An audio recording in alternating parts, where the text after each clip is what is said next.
future.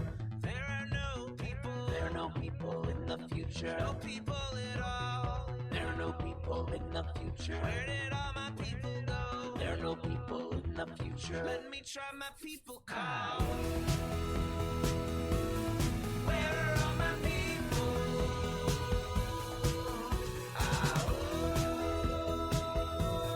Where are all my people? I guess I'll fly away now. Hey, everybody, welcome. It is Friday, July 28th, 2023. Welcome to Raging Chicken's Friday Politics Roundup. This is attempt number 3 this morning. Yes, this is Kevin Mahoney, editor and founder of Raging Chicken. Each week, we break down the good, the bad, and the ugly in state and national politics. Whew. You can help support this show by heading over to our Patreon. Become a patron for as little as $5 a month. Go to www.patreon.com. You can also help out the show by heading over to our YouTube channel if you're not there already. Smash that subscribe button, like the stream for this show, and hit that notification bell so you know every time we go live. And if you're one of our awesome podcast listeners, well, make sure to leave us a 5-star review on whatever platform you listen on. And leave a comment to let other folks know why you like the show. Little things like this help other people find the show. And we can't let Paul Martino, Moms for Liberty, and their oligarch friends buy our schools and push extremist politics in our community. Raging Chicken has teamed up with Levelfield to launch a truly community-rooted PAC to invest in organizing, supporting local and statewide progressive candidates, and unmasking the toxic organizations injecting our communities with right-wing extremism. We're putting small dollar donations to work to beat back the power of big money. You get more information and drop your donation at ragingchicken.levelfield.net. On today's show, we got a lot of stuff going on this week. As new indictments against Trump were just announced. That ditch just keeps getting deeper. Yes. And this week, the UPS Teamsters announced a historic contract win just a week before what could have been one of the largest strikes in American history. Now, the details of the contract will be proof to that claim, of course. Now, since the announcement, some UPS Teamsters are saying that the union's 180,000 part-time workers may not have gotten as good a deal as first suggested. So we're going to see how that plays itself out. But there's no doubt that people were definitely on edge. There's all sorts of suggestions that Biden was putting pressure upon the Teamsters to settle, Teamsters at UPS to settle, that there may have been some other factors. We just don't know, right? I mean, all this conjecture at this point. On Monday, the 31st, the full contract is going to be shared, from at least what we know, is going to be shared with members. And then voting should begin shortly after that. And the voting window is open for a couple weeks at least. So at least there's a tentative agreement, but the members have yet to speak and really take a look at what they got. So we shall see. And what could prove to be a sign that higher education faculty are willing to step up and fight to an even greater degree, the American Association of University Professors, the AAUP, voted to affiliate with the American Federation of Teachers. The alliance will now be the largest union of higher education faculty in the country, and that will put them at about 300,000 strong. Following new scientific data from the World Meteorological Organization on this summer's record heat, UN Secretary General Antonio Guterres claimed that the era of global warming has ended and the era of global boiling has arrived. I'll say.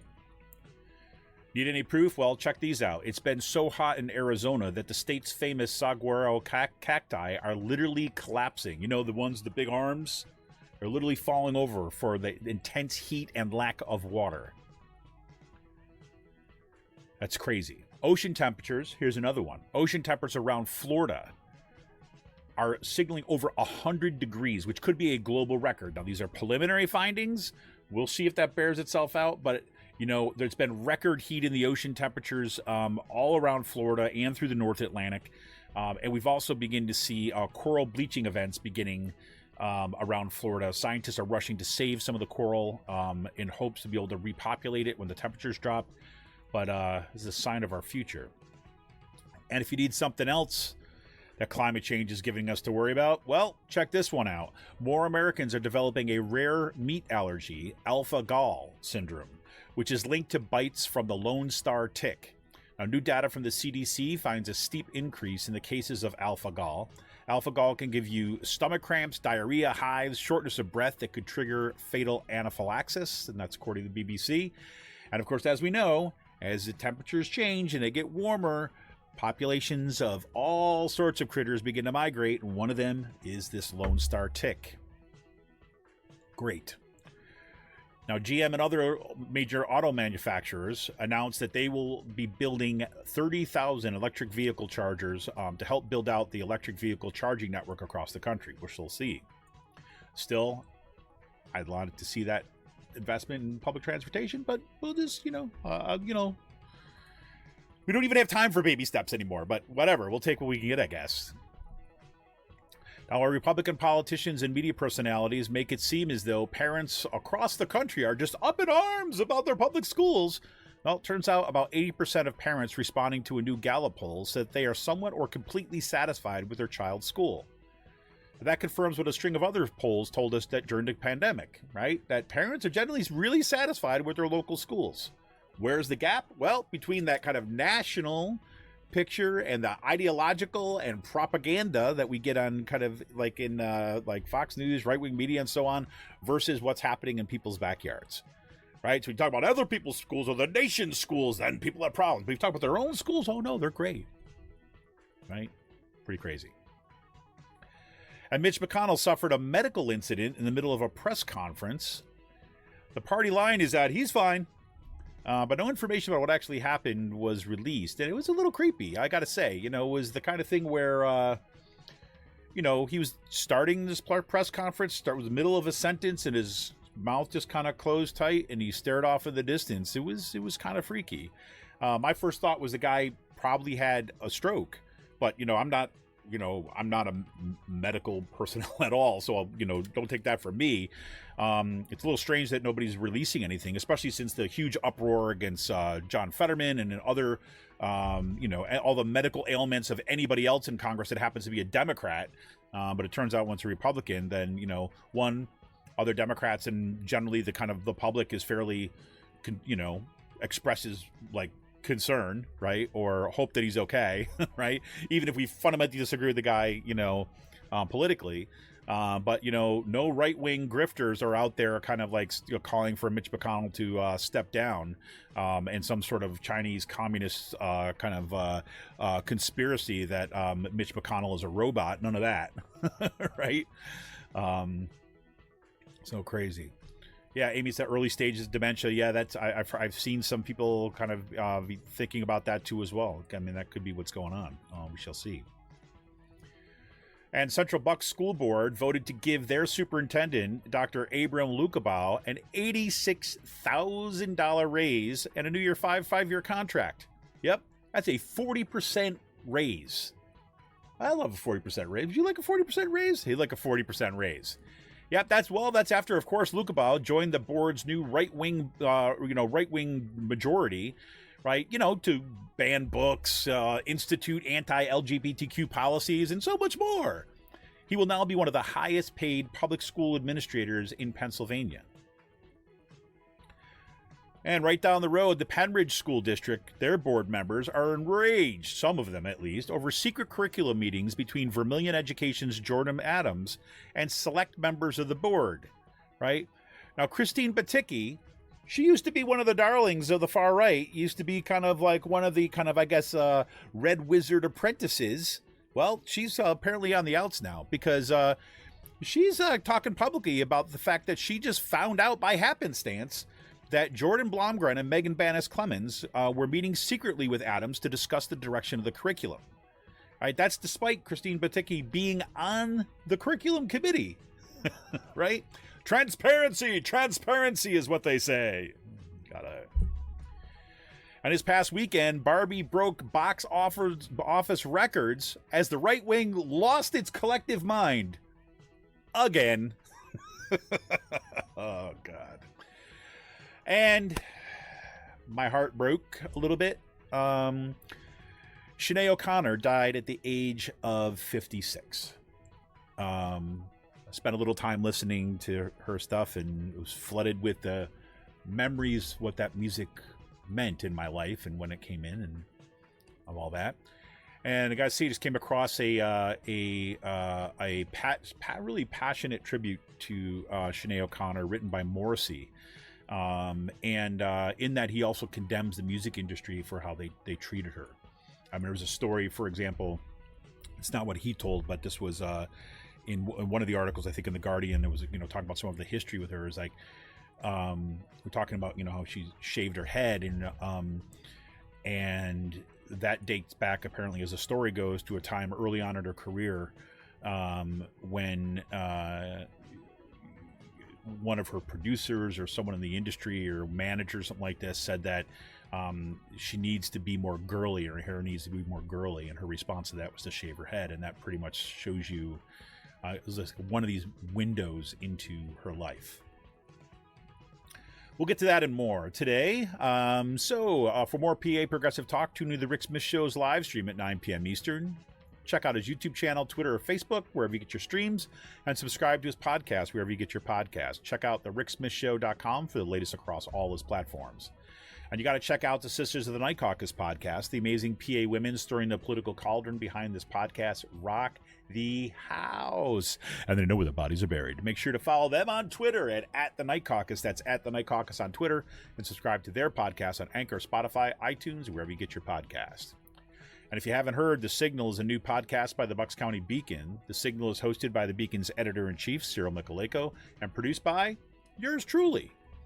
Twice a month, The Signal will shine a light on the right-wing extremist currents streaming through Bucks County and beyond. Cyril invites guests who can provide insight, analysis, and organizing solutions so that we can steer the community toward calmer, saner, progressive roots. Check out the podcast at buckscountybeacon.podbean.com or wherever you get your podcast. And attention all you gamers out there, The Game In, that's with 2 N's. The Game In is a Quakertown-based black family-owned gaming store. They're friends of the show, and they've got everything for retro N64s, the latest consoles, video games for all platforms, collectibles, action figures, Funko Pops, walls of Funko Pops. It's a great place. You got a question about a game, looking for something hard to get, they've got you covered. Check them out on their Facebook page or follow them on Twitter at TheGameIn, again with 2 N's. Shoot them a message or drop them an email at thegameinpa@gmail.com. And a shout out goes to Jonathan Mann, who wrote our intro song, There Are No People in the Future. Check out all his great stuff and follow his YouTube page. And check him out on Twitter at @SongADayMan. That's @SongADayMan with 2 N's on Twitter. Look, everybody, want a progressive future? We need progressive media. Support Pull No Punches, homegrown progressive media today. Become a patron of Raging Chicken for as little as $5 a month. Head on over to patreon.com/rcpress. We're here for the fight, and we need you. Become a patron for the price of a good beer once a month. Help keep the media in the movement and the movement in the media. Become a patron for as little as $5 a month by going to patreon.com/rcpress today. Well, thank you, everybody. Thank you for tuning in today. And a special shout out goes to Jenny and Amy, who let me know that we had no sound this morning. Yes, that's right. Now, despite the fact I had tested all this stuff ahead of time, checked it all out ahead of time, made sure everything was up and running. But as you know, the past few weeks, there's been a little technological adjustment happening over here. My mixer blew out right before last Friday's show. And so I've had to jerry-rig something. And I've got it working out, but it turns out there's all these little quirks that still start showing up. Today, first, for some reason, the mic was not registering once I let the stream go live. And then once I was able to get it going live, then I had a massive echo. We got that fixed, and we should be good to go now. But so thank you, Amy and Jenny, for letting me know what was going on. And that's what allows you to hear me now. So here you go. Yep. Big deal, obviously, coming up again. And I don't mean to sound dismissive of this, right?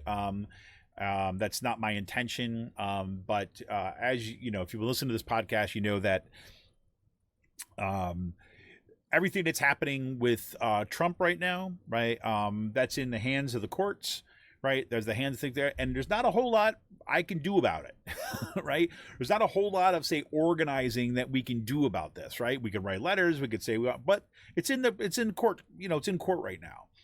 So call me, I don't know what you want to call me about this, but following each kind of like step in the law case, like if you really want to find out what's happening day by day, or you want to get all people's hot takes on what is happening and what's going through the minds of prosecutors, just go watch MSNBC at night. That's all they cover now, right? So I mean, and so I feel, why waste too much time talking about that, right? There's MSNBC's wall-to-wall coverage of kind of the intricacies of the trials that are happening with Trump. So if you want to know about that, I encourage you to go check that out. But for me, not so much. But it is significant, right, for today. So a new indictment comes down regarding this handling of classified documents down in Mar-a-Lago.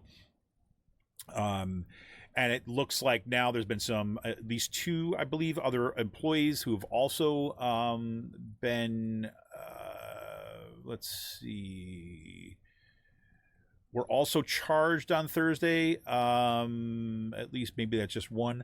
But about the attempts to destroy evidence that included like attempting to flood an area to make the cameras stop working, or all the recordings, the security cameras that would be kind of like malfunction, they wouldn't be able to hold on to their data, so the prosecutors couldn't get it.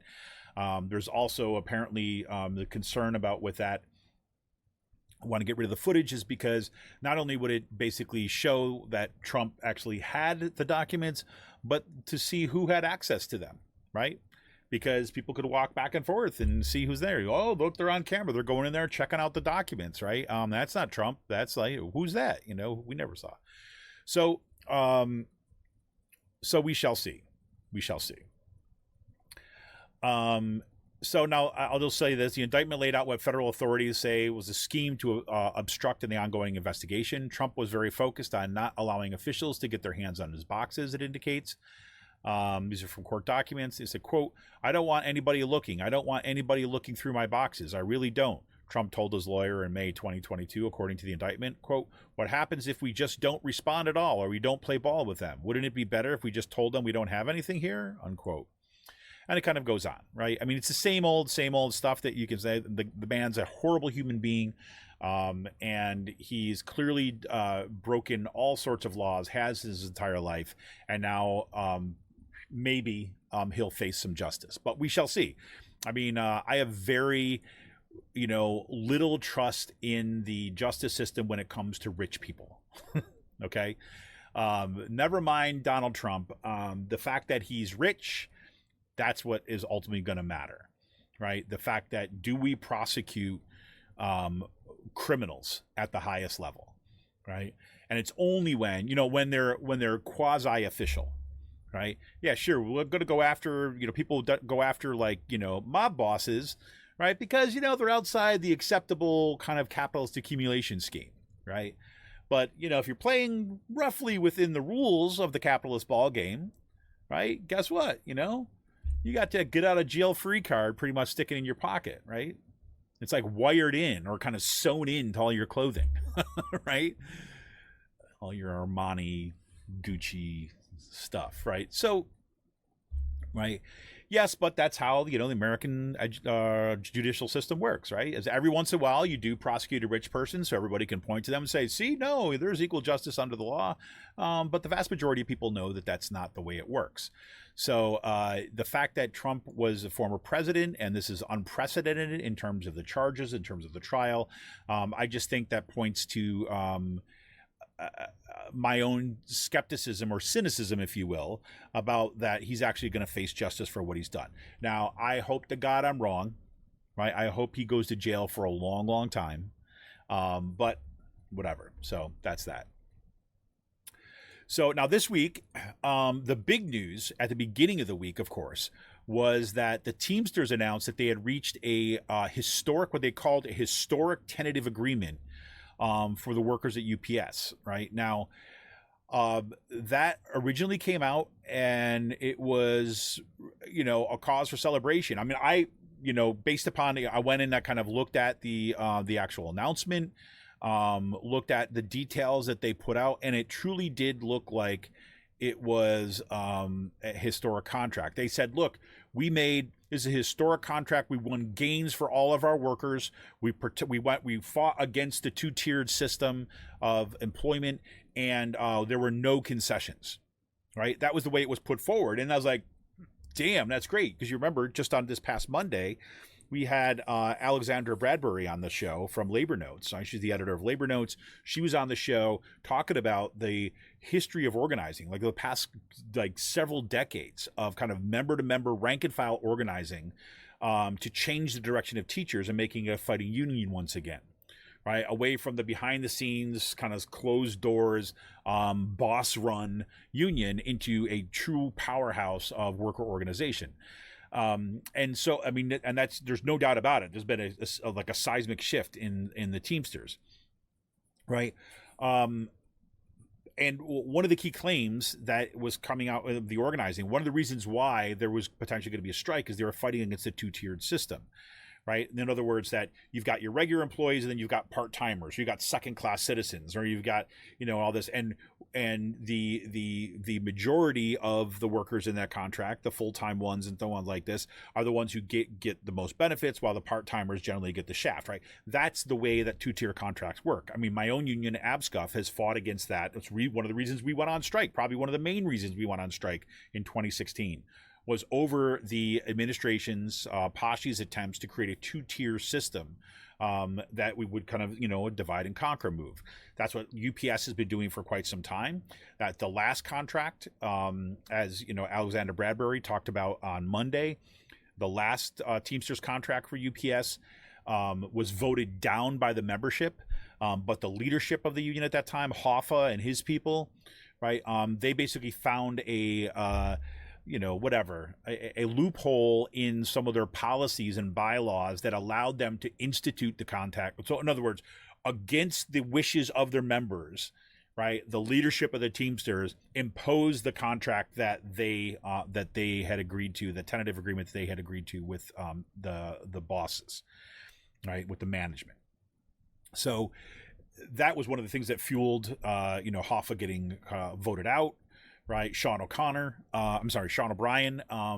becoming the new president with a new kind of mentality to say that no, we are gonna fight for our members and we are gonna organize our members, and that has been incredibly inspiring, and I think has been really significant and an inspiration to the rest of the labor movement.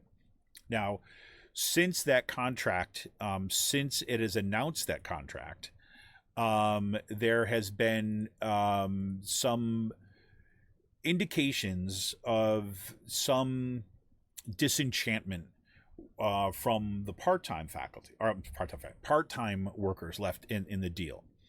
So the first one that I saw, again, I don't know if this is first out of the gate, but Mike Elk reported in the Payday Report. I'll just read a little bit from here, and we shall see if this plays itself out. He says Teamsters UPS deal leaves out 180,000 part-timers. Said earlier today, the Teamsters announced that they had reached a historic tentative agreement. The Teamsters had not released the legal language yet, but just the highlights. Again, that's not unusual. That's normally how it works, right? Until everything gets buttoned up and the members get to see it first. So the Teamsters said, "We changed the game," tweeted the Teamsters. Today, the Teamsters reached the most historic tentative agreement in the history of UPS. Now, the news shocked many who expected the Teamsters Union would hold out until their contract expired on July 31st before reaching a deal. This past weekend, Teamsters President Sean O'Brien declared at a rally on the weekend, "We've organized, strategized, and now it's time to pulverize." However, President Biden pressured the Teamsters to settle nearly a week before the deadline to avoid any shocks that uncertainty of the strike could cause the economy. Now, today's announcement, quote, this is what Biden says in a statement, and Mike Elk claims that the Teamsters did not want to upset the White House. Now, this is the thing that we shall see what happens in the details. Says the contract leaves over 180,000 part-timer UPS workers with no path to making full-time status or wages equivalent to what full-timers earn, maintaining a subcategory of part-time precarious workers at UPS. Part-time workers will start at $21 an hour. Only 7,500 part-time workers will be converted to full-time. Less than 10,000 part-time workers converted to full-time status during the 1997 strike. Right. Now, quote, I petitioned with the Teamsters for Democratic Unions call for a $25 hour base wage. I've been telling that my coworkers for 5 months, Chicago-based UPS part-timer Peter Linsco told Payday Report. The part-time activists I'm plugged into are furious. I feel betrayed. Other part-time workers said the contract, which only guarantees part-time drivers 3.5 hours a day, does little to eliminate the problem of part-time workers being forced to work full-time hours at much lower wages. Right, and it kind of goes on. And so Kim Kelly, also kind of labor reporter, also was starting to hear from some part-timers that there were some kind of issues. But we'll know more when the details come out next week. Right, more is going to start. More actual kind of in-depth reporting is going to happen, because look, here's a couple things I know about working with on contracts, right, or being a part of a union, is that no matter what contract gets signed, right, there's always going to be detractors, right? There's always going to be people that saying that this contract didn't do enough, right? And speaking as somebody who has often been that person, are one of those people, right, who are angry at the settlement, right, and think that we should have done more and held out for more, right? So I'm not saying that provides an excuse. I'm not saying what the part-timers are saying is illegitimate. I'm not saying that at all. What I'm just saying is that it is common to hear this kind of coming out of contracts, especially in a highly organized environment, right? So that shouldn't surprise us, right? That we're going to hear kind of people saying things didn't go far enough, right? I can tell you, I spoke to a UPS driver the other day. This was, I think it was on Tuesday, right after the contract got settled, and asked him to say, "Wait, I heard the news." I said, "Is this good news?" And I asked him. Now he was a driver; he was a full-time employee. I asked him if is this good news? He said, "Yeah, it's pretty good." Right? He didn't say it was the best. I said, "Yeah, it's pretty good." He said, "At least we were able to avoid the strike and stuff." And I said, guy's working, right? He's going, he's not in a situation we can sit and have a long chat with him. But, we stopped and talked for a few minutes, and that's what he said. He said, yeah, it was good. He seemed happy with it, right? It seemed, he's not going to share with me, he's not going to share with me necessarily, that all the details are some of his reservations, right? He was generally happy. He was proud of what they did, right? So that's good. But that's anecdotal. And so there's going to be other voices that are coming out. They're going to say no. Now, once workers actually see all the contract language, right, and once we start getting a sense of what that contract shows, then we're going to know a little about what happened in those negotiations. And then we'll also start to get more reporting about what the Biden administration actually did, what kind of pressure they brought, and what kind of threats, if any, were issued for here. And then we're also going to start hearing, more from the Teamsters, right? We're going to start hearing more about, this is the best contract they could achieve and why. So with assessment. So here's why I'm spending a little time on this right now up front, is because one thing that we should recognize regardless, right? I don't think it's going, this is just based upon what I've been reading. I don't think the final contract, the language that we're going to see, is going to say that basically it ignored $180,000 part-timers, right? I don't believe that's true, right? Even in the details that were released, right? There's clear stuff that's directed toward the part-timers. However, given the whatever the pressures, or given the way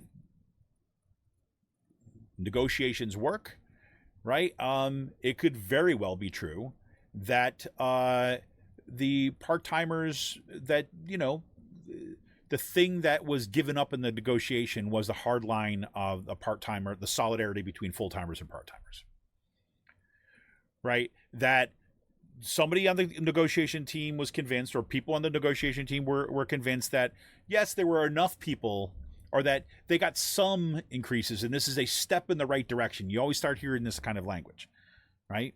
And that is going to piss off a lot of the part-timers. So we're going to see what happens there.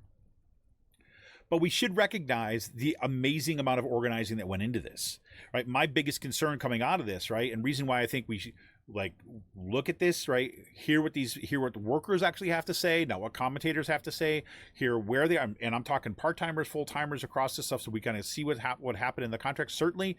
But my biggest concern is that the infighting, right, or the sniping back and forth of people who don't have a direct stake in the game, right, will lead to dissatisfaction and a decrease in organizing. Now, I don't think that's going to happen, right? That's just kind of my concern.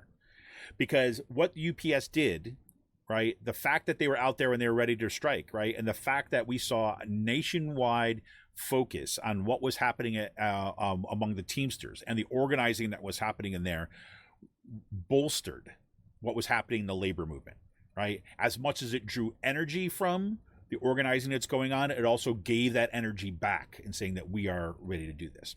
The UPS pilots who were not in these contract negotiations, them publicly stating we are not flying packages, we are not crossing picket lines. That's incredible. Solidarity across contracts and across workers, right? That's important. We get to see what that looks like, right? So let's be clear, because we also got the SAG-AFTRA and WGA strike is ongoing, right?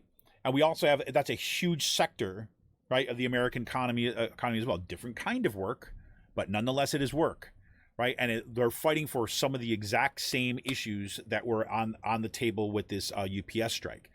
So what's hopefully going to happen too as well is that that's also going to lend its support. The language and understanding of what's happening to the American workforce is also going to kind of bolster what's happening in the SAG-AFTRA WGA strike. So we shall see. But it's just big news. This is all play itself out. It is incredible week. And then to have at the same time, you have the American Association of University Professors voting to affiliate with the AFT. That's also huge, right? Here's a little bit from the. This is from the AFT, from the statement that was released. Right. It says the historic alliance comes against the backdrop of increased legislative attacks on teaching and academic freedom, as well as persistent underfunding of public higher education that has led to the explosion in student debt, as well as adjunct precarity and poverty. Through the affiliation, the 44,000 member AAUP and the 1.7 million member AFT will work hand in hand to protect academic freedom and unify faculty voices to fight back at the local, state, and federal levels. Right. I wanted to focus on that paragraph in particular of the statement, because what that's showing you is that if the organizing follows what they have written here, this is critical, right? You're talking about an approach to organizing, an approach to unionization across, like, the nationwide, right? That it's looking at the intersection of the erosion of academic freedom, right? Political legislative attacks on teaching, right? The undermining of the working conditions of faculty, right? Underfunding of public higher education, explosion of student debt, as well as part-time, that's adjunct precarity and poverty, right? There is your collection, your reason for organizing. And if that becomes a recommitment to go after those issues, this is going to be fantastic, right?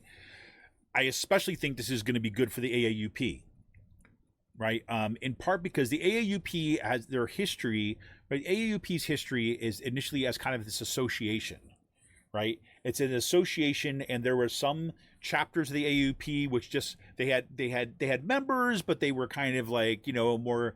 They quote unquote negotiated, but they didn't really have binding contracts, because they weren't considered a union at that particular place. Things like this, right?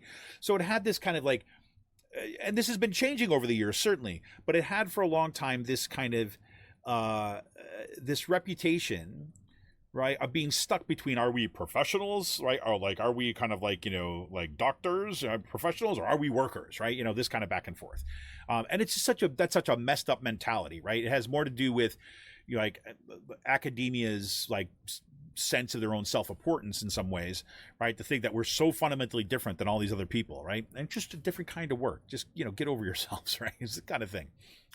But anyways, but that's been changing, like as kind of the conditions in higher education have gotten worse. So it makes sense that these AAUP is becoming more and more of a kind of active kind of militant union.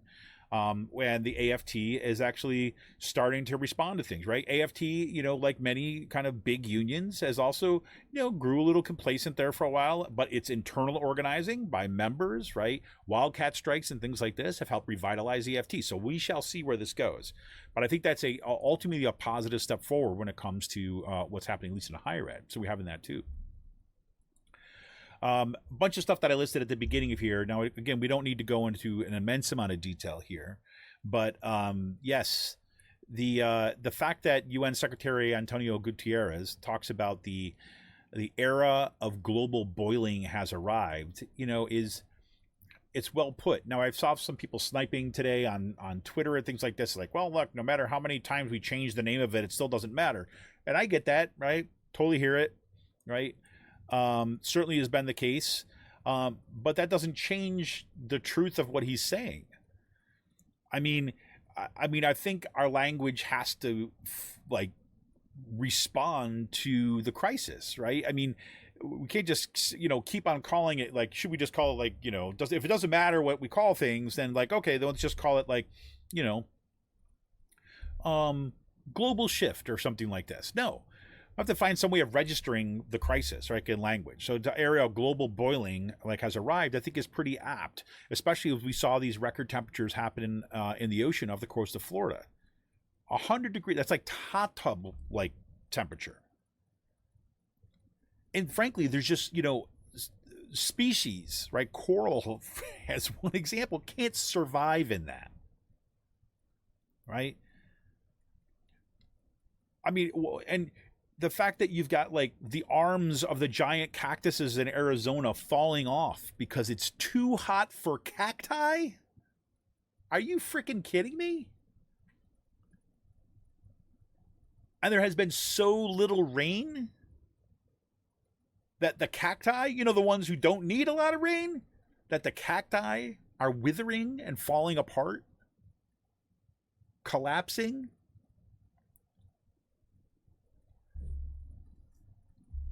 I mean, you could snipe at, Guterres saying global boiling instead of, global warming, but what the hell else are you going to say? I mean, climate catastrophe, yes. Climate crisis, yes. Right? How do you indicate that, it's not just warming anymore, it's getting to the point where people are going to die. People are dying.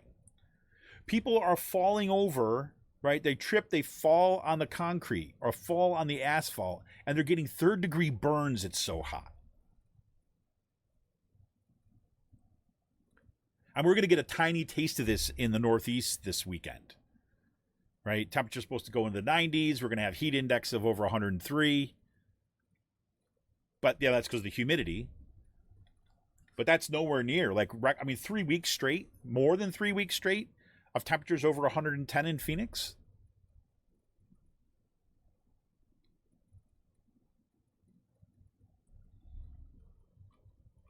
That's pretty nuts. And this is not just the United States. You got to understand, right? I mean, I know you understand. I know if you're listening to the show, you understand. But we all have to just kind of constantly come back to the fact that this is not just the United States. This is not just about a heat wave. This is about global temperatures.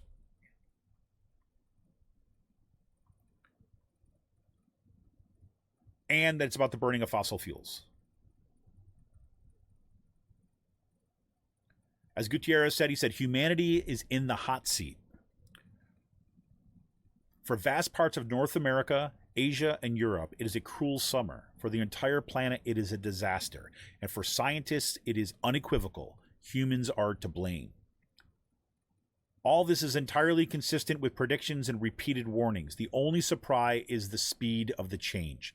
Climate change is here. It is terrifying, and it is just the beginning. The era of global warming has ended. The era of global boiling has arrived.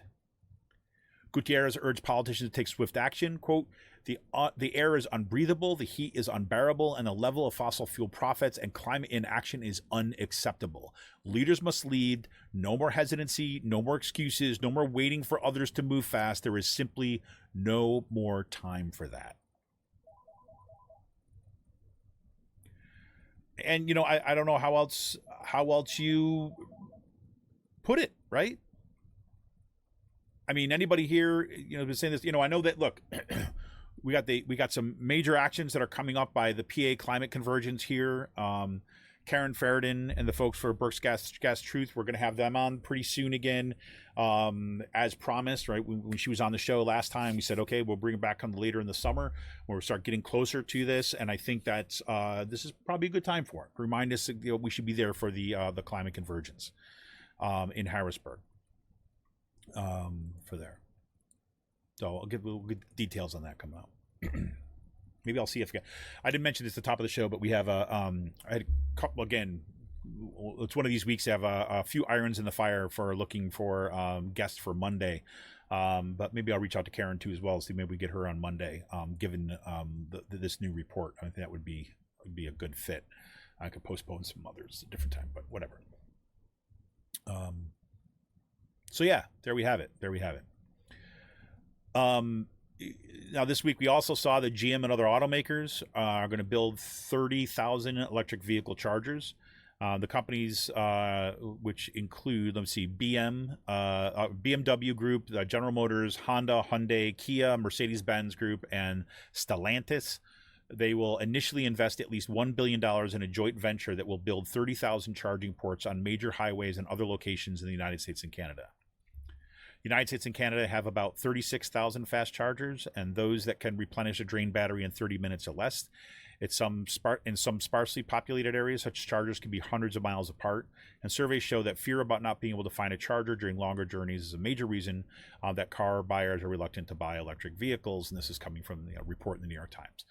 Right? So kudos, to BMW, to General Motors, Honda, Hyundai, Kia, Mercedes-Benz, and Stellantis. Okay, you're all there. That's good, 30,000. But let's be clear, right? This is something that should have been done by our government, right? This is something that in the Build Back Better bill that Biden had proposed, this would have been something that would have been public investment. And why does that matter? Because guess what? Like these groups, BMW, General Motors, Honda, Hyundai, Kia, Mercedes-Benz Group, and Stellantis, they are not in it for the public good. They're in it for profit. So that means every time you're going to go charge up your electric car, if you have an electric car, right, that this group is going to benefit. They're going to profit off it because they're not doing it for free. They're going to profit, right? Maybe if you buy one of their cars, you'll get a discount, right? Or maybe they'll put a little thing in that the charging stations that will make sure that only one of their cars is. They'll change their, specifications or something. Who knows? Kind of like what Tesla did. But it's frustrating, right? I mean, I'm sitting here gonna clap for these giant corporations who helped create this problem. And now we're going to get for-profit charging stations around the country is going to be our infrastructure bill. Privately owned, privately determined where they go. And if you're a corporation, guess what you're going to focus on? You're going to focus on where you're going to be serving your customers the most. Do you think you're going to be focused on rural areas? You think BMW and Mercedes is going to really give a crap about people kind of like, in the mountains in Pennsylvania or kind of like in other areas that are far distant? You think they're going to, no, because they're going to be like, hey, look, there's a little hole. Hey, let's look at Appalachia. A lot of poor folks. I don't know if we need so many there. We're going to look at our demographic data about where our buyers are. Now it's true. Hyundai and Kia, they have a little bit kind of better price stuff, but they're going to put these things where the profit is, not where they're needed. And again, should they be doing this? Absolutely. right? But we should say this is something we should be doing collectively, right? That we should be doing collectively with our government, right? Because this is what is supposed to represent all of us, to ensure that we all get kind of like a piece of the pie. This is also the reason that why, this should all be, we should have equal investment in public transportation, high-speed trains, like new rails, trolleys, short trains, right? I mean, it's crazy. But then the other thing, so there's that. And the other thing I just want to, to mention, this is a great, that great poll by, the Gallup poll shows that about 80% of parents basically are, satisfied with their kids' school.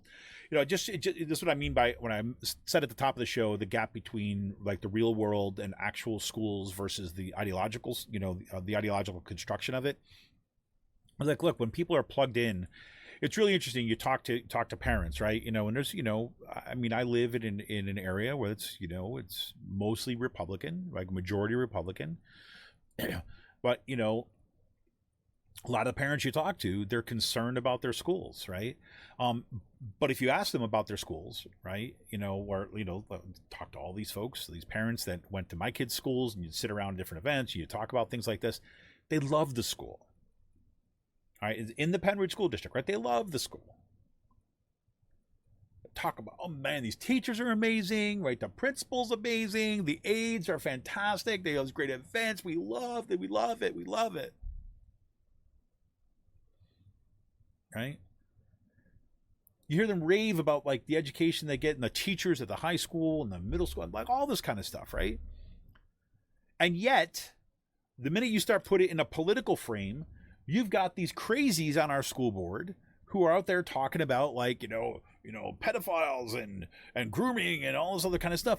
But if you ask people about even like, it's just like you ask about their school, oh no, they're fine. But there could be others out there, we know this happened in other schools. And when politicians get their hands on this, they talk about the problems of all the stuff in schools. And, abstractly in the kind of right-wing mind, because they're involved in the right-wing media, it's a huge problem. It's like the looming boogeyman. It's over there, even though they can say in the same breath they love their schools. Their kids' schools. So, go figure. Go figure. That's our predicament, right? That's, yes, manufactured rage, Jenny. Absolutely, 100%. And that shows you kind of what happened, and what the fruits of that manufactured rage are, right? I mean, as I mentioned at the top, Central Bucks School Board voted to give Superintendent Abram Lukabal just a ginormous raise, 40% raise. I mean, just think about that. Would you like a 40% raise? I'd like a 40% raise.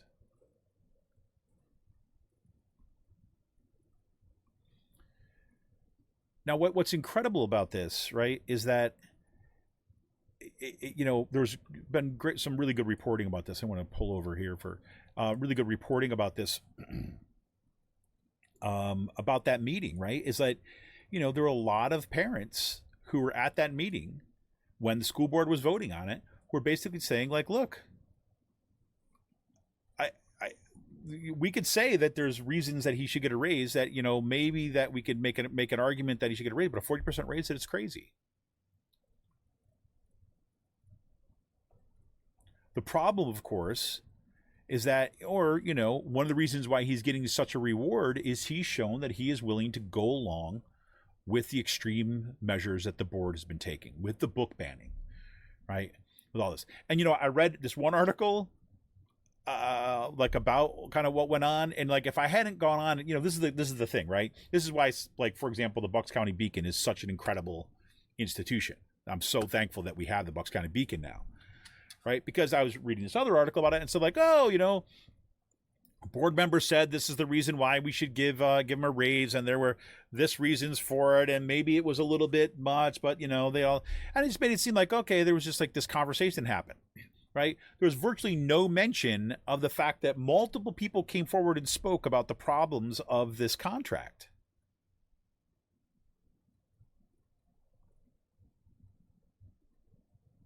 Right? And there were these parents from the Moms for Liberty parents who basically showed up and were basically saying like, oh, because he tracked down this and he got rid of this one guy.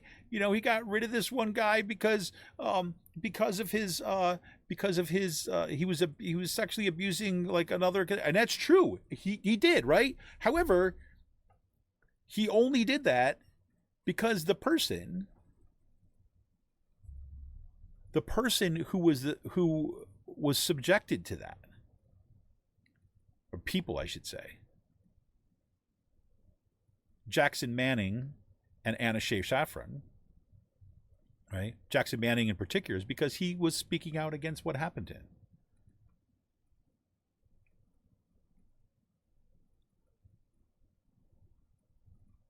And that was fine, right? But that's because somebody else came forward and then he had to do something about it. But the fact of the matter, there were other reports of abuse that was happening. There were multiple reports on it that there was no action taken because the public didn't know about it.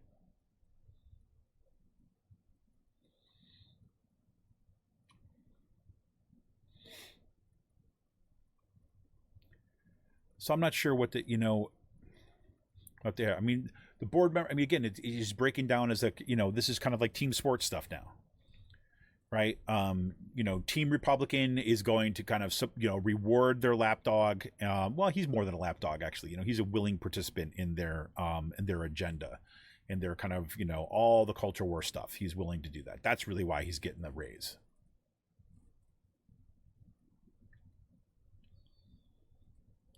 The other board members, of course, like Delangelo, Mahmoud, and Smith, right? They all spoke against the secrecy of the board and said that they had not known about the contract change until the agenda was posted on Friday.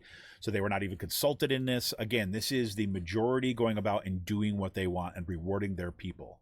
This is out of the playbook of Hillsdale College, out of Vermilion Education, right? And there you go. So now, and there was all these initial questions too as well, because his contract's not up yet. So what they chose to do is dissolve his contract early, and there were some initial folks saying, wait, you can't do this. What are you doing here? So that they could reissue a new one for 5 years, right? And if you do the math, it's because they want to make sure that he gets this new 5-year contract before the elections in the fall, right? So that there's no risk that this guy is going to lose his job. Right? That's what's going on. And again, this is why we put so much attention in this stuff. You look at what happened in the Penridge School District. Right? In the Penridge School District, in the Penridge School District, you've got, just like internal wars. And there you've got it's all Republicans, right? As we said on kind of time after time after time after time, right? All these Republicans on our board are at war with themselves because who's going to be the more extreme?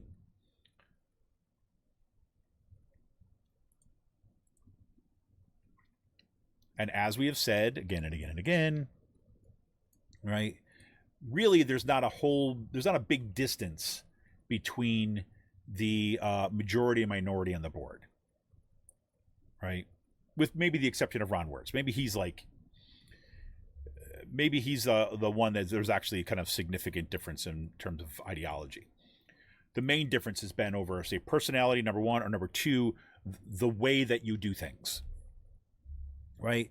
So the way that you enact extreme policies is that wing is like the Joan Cullen wing, right? Joan Cullen, who knows the rules.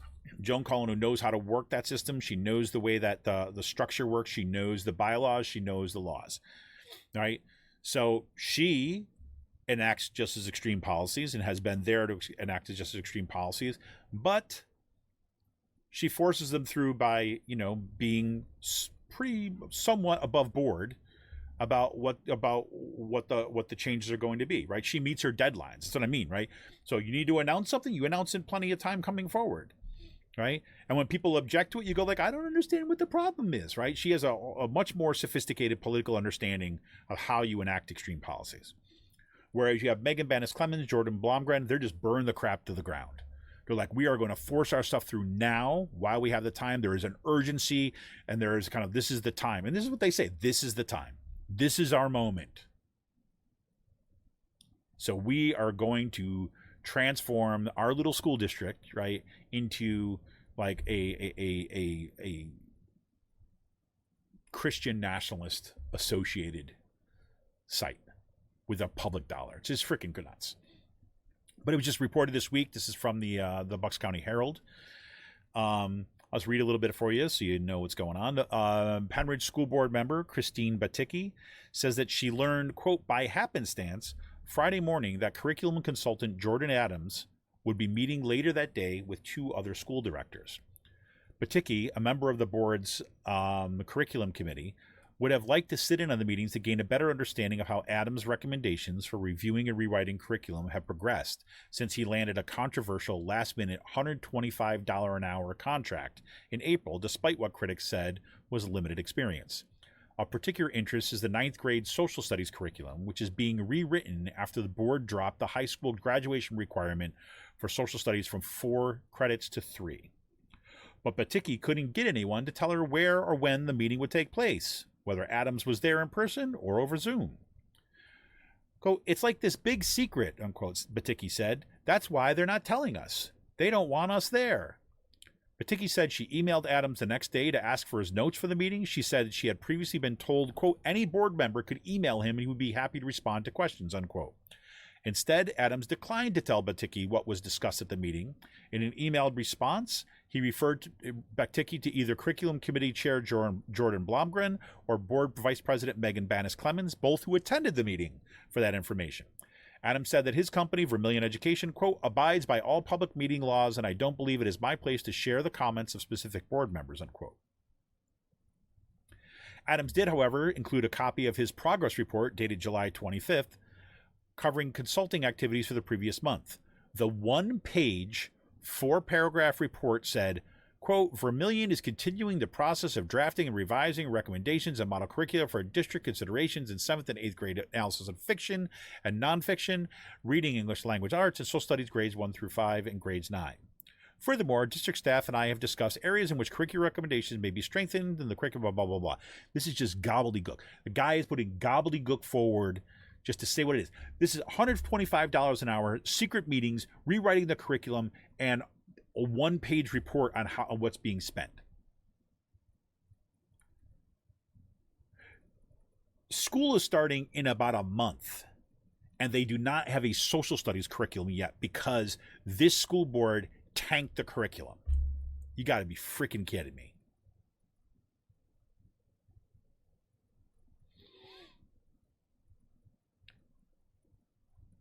Got to be freaking kidding me. I mean, look, Joan Cullen basically said a version of what I just said, right? This is in the same report. Board member Joan Cullen disagreed. She said, quote, this is what Penridge taxpayers are paying $125 an hour in unlimited numbers for, she said, referring to the July report. A guy to talk in vague terms about what he's supposedly doing, but never really showing anything of substance that he's accomplished? Exactly.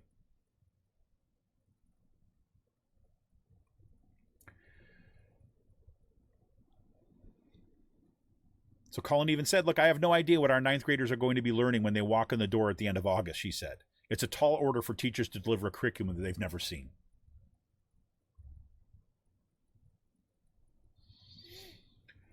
Oh, God, I didn't know this. Jenny just said Penridge just also closed the ability to apply for the superintendent position. That's like, what's that, just over a week? That's been open? 2 weeks, maybe? I'm telling you, they've got their candidates. I know this like from like the universe. They've got their candidates already. They've already got people lined up to apply for this thing. They met their kind of like official obligation to post this stuff, and then they're going to bring in a whole lot of their people and maybe a few stragglers. I can feel it in my bones.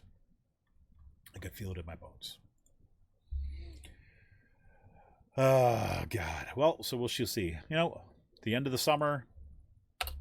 There you go. And did you see Barbie this past weekend? Or did you see Oppenheimer? Barbenheimer weekend. I went to go see a movie the other night, and the guy who was taking tickets to it has like, I survived Barbenheimer weekend. Weekend. It's pretty good. I saw Barbie, and I was planning on going to see it opening, like we've been talking about it, like I'll see the opening before Ben Shapiro and people on the right started losing their collective minds over it. Or Ben Shapiro to cut up Barbie dolls and burn them. It was like 45 minutes, like of all this kind of stuff. And who, there's some, people that, well, I don't want to go into, I really don't care about what these people have to say, but, it just goes to show you that they just can't stand it. Like, all this kind of men hating stuff. They said this is all anti-man. And I laughed my ass off during that movie. I thought it was so full of joy. Like, look, and I guess I could do a couple things, right? Like, one, I saw a bunch of people on the left, right? I know there was a critique that was posted in the Bucks County Beacon. There was critiques that were both by supposed left folks out there. How like it's Mattel and it's like corporate thing and all that. I agree with look, it's sponsored by Mattel, right? It is about a toy, right? Is Mattel going to do something that is going to be about the critique of capitalism and then kind of destroy? No, they're not going to put support. So I mean, are there things that that in a perfect movie would have had? Absolutely, right? But what I thought was awesome about it is like Quentin was like legitimately funny. In the way that is like even say poked fun at it kind of itself, like as a company, right? The fact that well, I don't want to ruin it if anybody hasn't seen it yet, but because you really should see it. I'm telling you, it's like it's fun. It's like all this like it's a popularizing of a really significant critique, right? And again. If I look at all the radical work that I've read and people I've talked to over the course of the year, I understand where the critiques are coming from, right? But I also know there is I'm forgetting who said this once, right? The idea is that I think Mark Engler was, it might have been him who was talking about this on the show, and I've had other people on the show come on Out to Coop Live in particular talk about this, like. And I read this like in my activist writing media class, right? It's like there's the role of critique, right, and radical critique, and nothing moves without radical critique and organizing around that stuff. Nothing moves without that, right? But there's also the goal of the critique. Right? Say we're talking about critique of capitalism, critique of corporate ownership, critique of white feminism, whatever you're going to talk about, right? The goal of the critiques is not to remain a cloistered, like, monastery where everyone in there knows what each other is saying and agrees with each other, and because they're the true believers. The goal is to popularize it to the point where you win, right? Right, this is what Steve Bannon on the right understood. This is what, like, Breitbart understood, Andrew Breitbart. Politics is downstream from culture.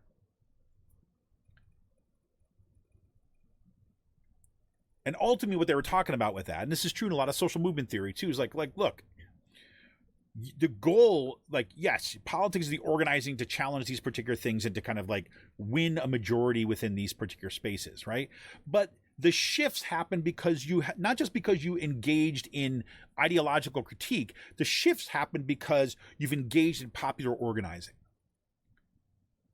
That is so much bigger than those kind of specific critiques. And sometimes I think, my personal opinion, those folks on the left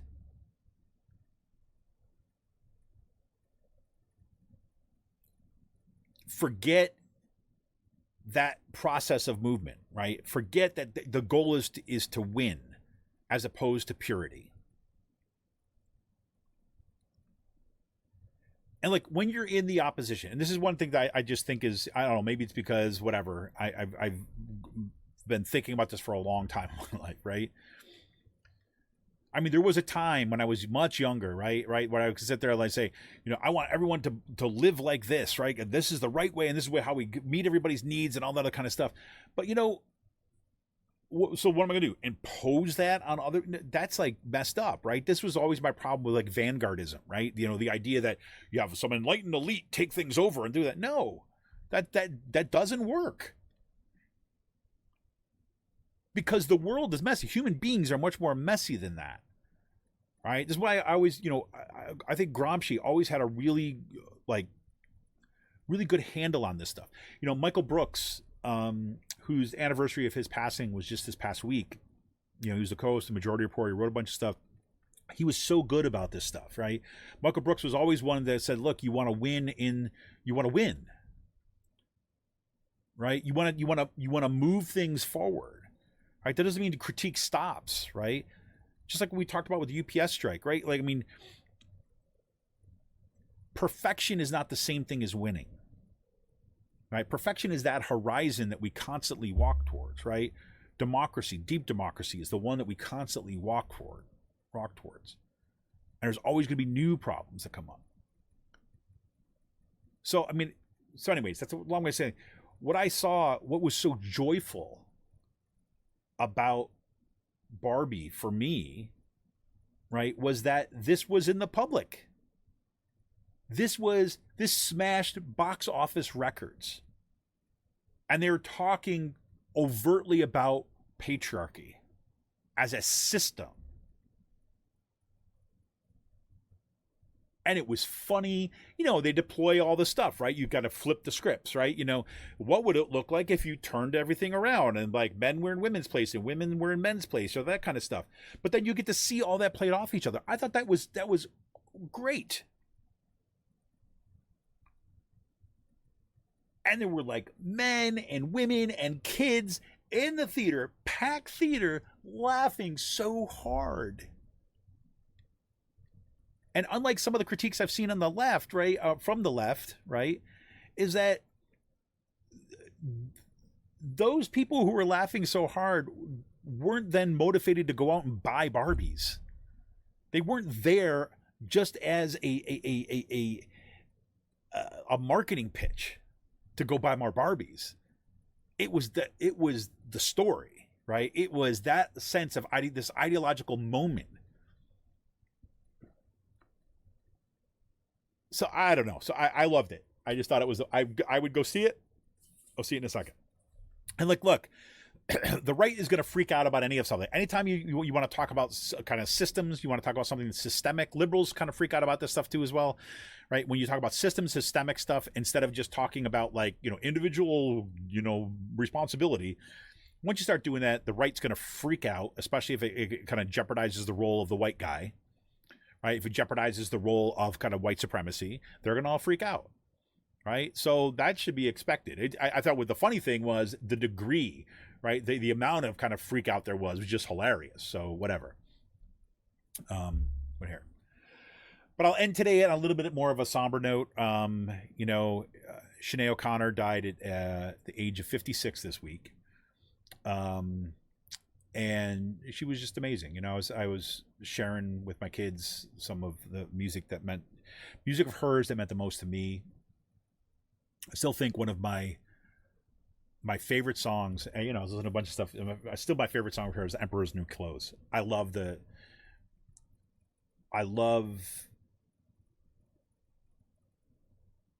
fact that the music itself is a little bit more kind of like marchy and upbeat, but the lyrics are so thoughtful and considering and kind of like personal. I just love that. And her voice is just incredible. But Morrissey, one of the things I just came across this morning, right? And Morrissey wrote this really, they called it in the Guardian, they called it an impassioned screed. Right. And he says that you hadn't the guts to support her. Right. And I'll just read this. I just really like this. He wrote this on his website, but it comes on. It says that He praised her, well, I'm going to read from The Guardian. Praising her, quote, proud vulnerability, he writes on his website, quote, there is a certain music industry hatred for singers who don't fit in. This I know only too well. And they are never praised until death, when finally they can't answer back. You praise her now only because it's too late. You hadn't the guts to support her when she was alive and she was looking for you. The press will label artists as pests because of what they withhold, and they would call Sinead sad, fat, or shocking, or insane. Oh, but not today. No, music CEOs who had put on their most charming smile as they refused her for their roster are queuing up to call her a feminist icon.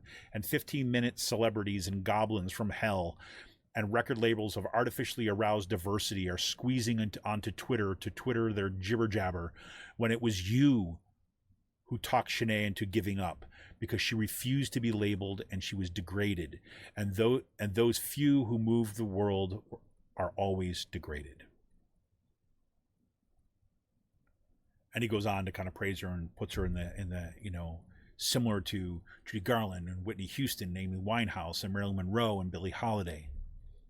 Quote, she was a challenge and she couldn't be boxed up, and she had the courage to speak when everyone else stayed safely silent. She was harassed for simply being herself. Her eyes finally closed in the search of a soul she could call her own. Right, one of her most, one of the moments that kind of really set off the controversy, quote unquote, was when, this is before all the major news broke around the child abuse in the Catholic Church, right?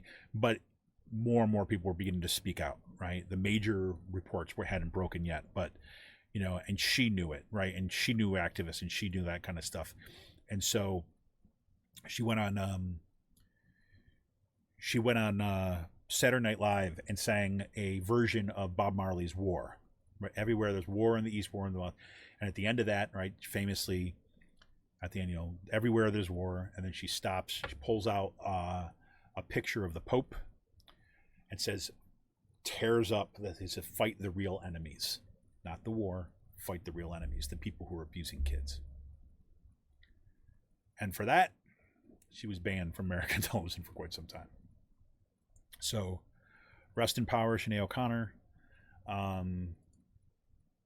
It's one of those days, right? You start thinking about her, think about her life and what she meant. So everybody, listen, I hope you have a good weekend. I want to special thanks again to Jenny and Amy, who let me know about some of the technical details, problems that we had at the beginning of the show. But for now, I hope that this finally recorded. I hope I can get this worked out. I'm still trying to figure out what we can do with my mixer so we can go back to quote unquote some sort of degree of normal. But at least I'm learning about how to get around it better each way. So thank you. Anyways, this is Kevin Mahoney, creator and founder of Raging Chicken. You can help support the show by heading over to patreon.com/rcpress. Become a patron for as little as $5 a month. Yep. And I'll let you know what's happening on Monday. But until then, keep up the fight. See ya!